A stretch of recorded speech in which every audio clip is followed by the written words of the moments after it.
Ayan guys, ito ngayon ang aming tirahan. Yan ang e-bike ko. Yan, pakinggan nyo po, tahimik po ngayon dito, hindi kagaya sa pinanggalingan namin. Napakaraming aso, maingay. Tapos yun nga, may mga kapitbahay may problema.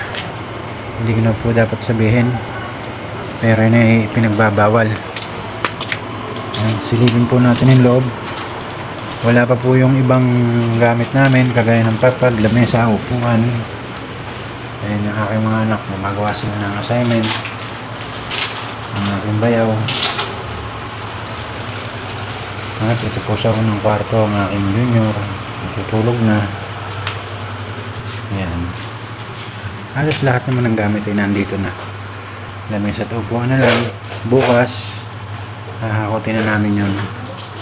Ito nga po pala yung magiging kwarto ko. Ayan, dyan ko nga tinambak ulit. At sa ngayon, dito muna ako matutulog. Ayan.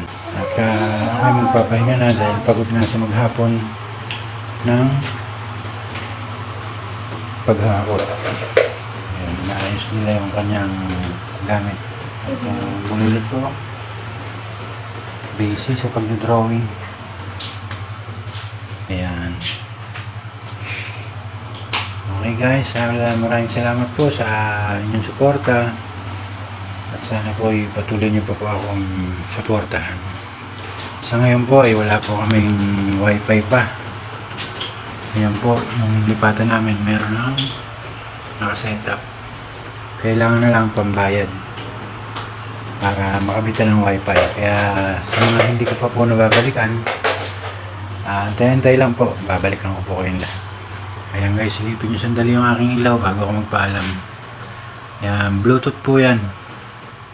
Pag nandito na ako at may wifi na, pwede na ako mag live dito, tahimik na tahimik.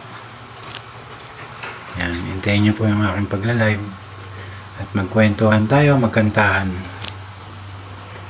Yan lamang po. Maraming salamat sa panonood. Bye bye.